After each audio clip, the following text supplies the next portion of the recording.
And here we go, guys. Let's take a look over the new VNM GT V1 wheel and compare it to some other options on the market.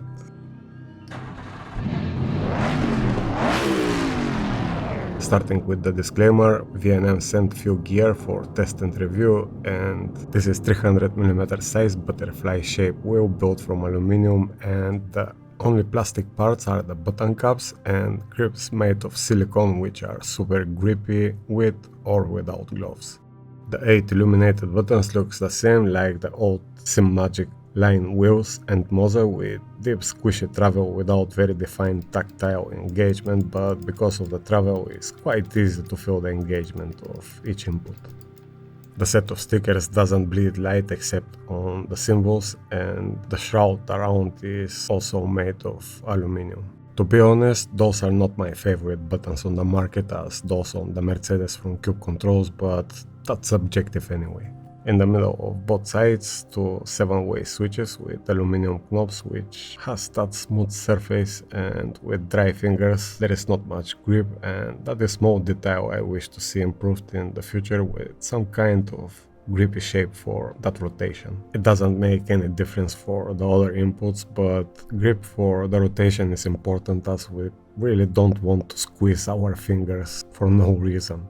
The two aluminum knobs for the thumb encoders from other hand are shaped correctly, and I like a lot the stiffness, spacing between inputs and the position. Those feels as good as the best wheels I have around and super easy to be precise with each input. And the same applies for the rotaries in the middle, which have that push action as well. Stiff and precise just as the top wheels I have around, and also with aluminum knobs. So, finishing with the front inputs, which in total are 34, let's check the grips. One thing I complain a lot with some of the top wheels which use silicone is the molding imperfection, which leave that sharp edge inside and can be disturbing without gloves, and here we see it's absolutely possible to have the perfect molding. It really is nice smooth surface for comfy use with bare hands. There is also plenty of space for the thumb finger with nice long extension on inside. There is also anatomic curves and, as I've said before, sticky silicone for good grips. Nothing really to complain about here, and even I have to say that some top brands must take notice and improve their molding as VNM. So, moving on the back, 4 pedals with 2 of the bottom as dual clutch system or separate input, and 18mm adjustment travel for each pedal plate, made all from aluminum. I have to say they have that medium travel of 15mm and medium stiffness in comparison to some other models I have around with contactless sensors. On top, 2 aluminum body for the magnetic shifters with 8mm adjustment slot for the pedals, and unique design for the travel adjustment, which can go from 2mm to 8mm deep. I personally prefer the long travel, which eliminate the danger of quick double shifting and blowing engine, but for those who prefer short travel is that convenient option. Not the most silent in action, but way quieter than Simagic, Moza and Cube Controls, considering this sound is coming from that aluminum case.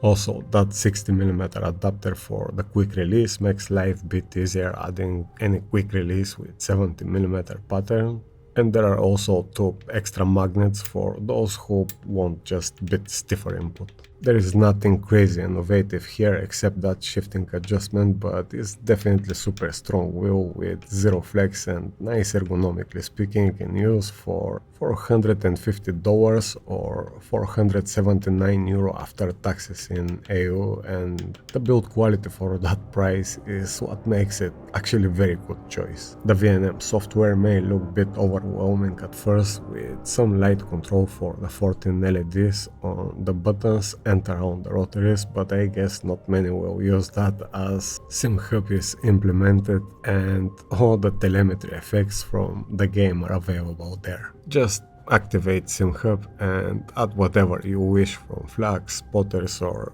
any animation. Also, we can choose here if we're gonna use dual clutch or separate axis for the bottom pedals, plus simple calibration for all four in here on the right, and the rest, as I've said, is in SimHub, which we all love. Let's see now how it sits on the current market. The strongest competitor, in my opinion, in that shape and size with similar quality must be the FX from Simagic, which, checking from the same reseller here in Europe, is 629 with the dual clutch, but comes with quick release attached. It doesn't support SimHub, but is also specifically designed for Simagic bases and use wireless connection. I think the FX is a bit better choice for the Simagic users, even being €100 more expensive if you don't want the cables around. However, if you don't mind the cable but you have Simagic base and want to save some cash and have SimHub available, the VNM plus quick release from Simagic or even Moza, which are a bit cheaper, you can save €100 plus if that's the goal. In comparison to the Neo will be cheaper with more LEDs and inputs, but Simagic use carbon reinforced polymer and that's way cheaper than the strong aluminum build from VNM. I can even argue it's stronger than the twice more expensive AMG from Cube Controls, but the AMG aesthetics is what we pay for and the grips and buttons feels just a bit better. So, having all those wheels in my hands, I think for that quality the VNM is very competitively priced and have the edge over the competition. It is just as good in that mid-range, but €100 cheaper, and if you like the aesthetics, I don't see any reason to not recommend it as a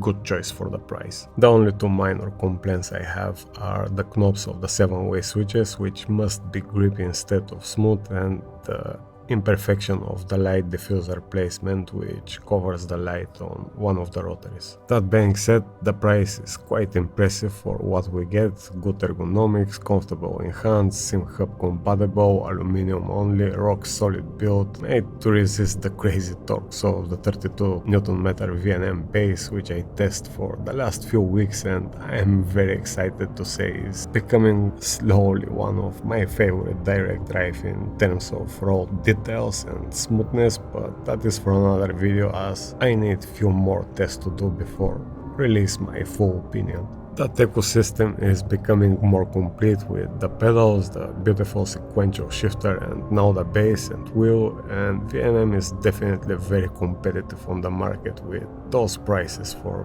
that quality. The way I see it for now is those products are on Simagic level but with Moza prices, and that says a lot. It looks like VNM is a great competitor with some exciting plans for the future.